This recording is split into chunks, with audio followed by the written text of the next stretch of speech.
समस्त जीवों के संसार में, या यूं कहो समस्त जीवों के जितने भी लोग हैं, वहां जितने भी जीव हैं, समस्त जीवों में परमात्मा का भी अंश है। ये भली बात सभी जानते हैं, क्योंकि परमात्मा सर्वत्र है, वो कण-कण में बसा हुआ है। तो प्रत्येक जीव के अंदर में परमात्मा का अंश है। अगर ज्ञान की भाषा में कहे दूसरे शब्दों में, तो परमात्मा ही दरअसल एक जीव के रूप में आता है, क्योंकि अंदर में उसके जो उपभाव में बैठी आत्मा, आत्मा की सत्ता से जो कार्य होते हैं ना शरीर के, वो अविद्या के कारण स्वयं को करता मान बैठता है। यही जीव का भाव होता है जो परमात्मा से भिन्न करता है। तो जीव तो अविनाशी है ना, क्योंकि वो परम सत्ता है, परंतु अज्ञानता बस वो अलग है। तो प्रत्येक जीव के अंदर, तो अब मैं अज्ञानता की भाषा में कहूं तो प्रत्येक जीव के अंदर में परमात्मा का अंश है। अविद्या के कारण जो संसार यानी अज्ञानी मनुष्य, संसार के सारे मनुष्य, जीव सुसुप्ति में तथा प्रलय के समय, मृत्यु के समय प्रकृति में लीन रहने वाला जो हमारा मन है, हमारी जो इंद्रियां हैं, इन छह को मिला दूं तो ये हमेशा इंद्रिय भोग के लिए यानी सांसारिक भोग के लिए ही जीव को खींचता है, या जीव खींचता है। दोनों शब्द कह सकते हैं हम यहां पर, क्योंकि चेतन तो जीव ही है ना। तो इन छह को जो है ना, जो जीव है ना, वो सांसारिक भोगों के लिए खींचता है। जब ये दूसरी देह को धारण करता है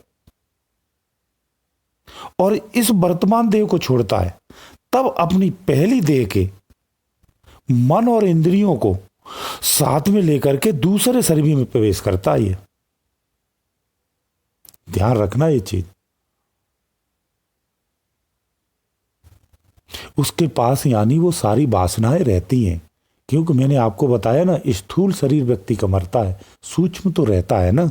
तो सूक्ष्म रहेगा तो विचार मंत्रणा रहेगी ना, सब जस की तस। तत्वों के विघटन से शरीर, केवल स्थूल शरीर का नष्ट होता, क्योंकि शरीर तीन होते हैं ना, स्थूल के बाद सूक्ष्म, सूक्ष्म कारण, कारण से स्थूल, कारण से सूक्ष्म बना और सूक्ष्म से स्थूल का निर्माण हुआ।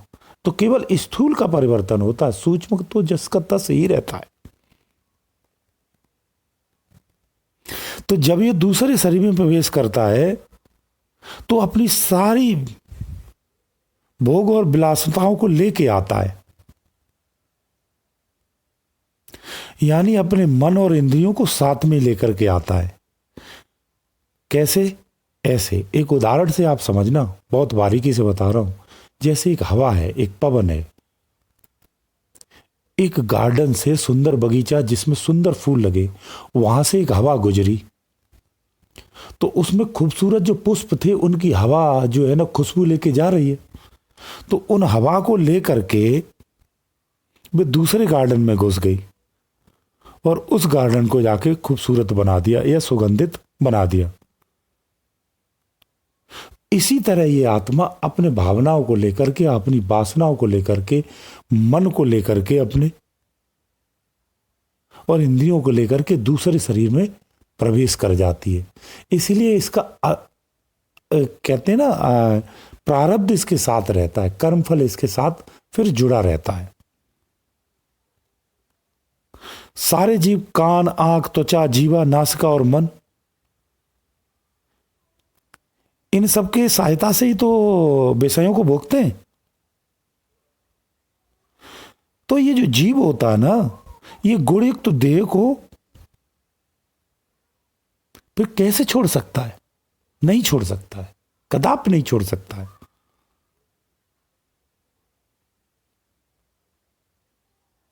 और दूसरी देह में रहकर विषयों को भोग कैसे कर सकता है? कर सकता है।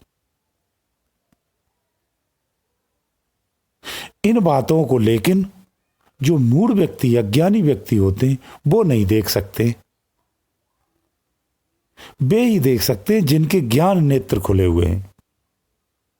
योगी जन जो होते हैं ना, वो समाधिष्ट होकर के यत्न करते हुए अंतःकरण में वर्तमान इस आत्मा को देखते हैं और मलिन अंतःकरण वाले अविवेकी यत्न करने पर भी इसके स्वरूप को कदाचित नहीं देख सकते।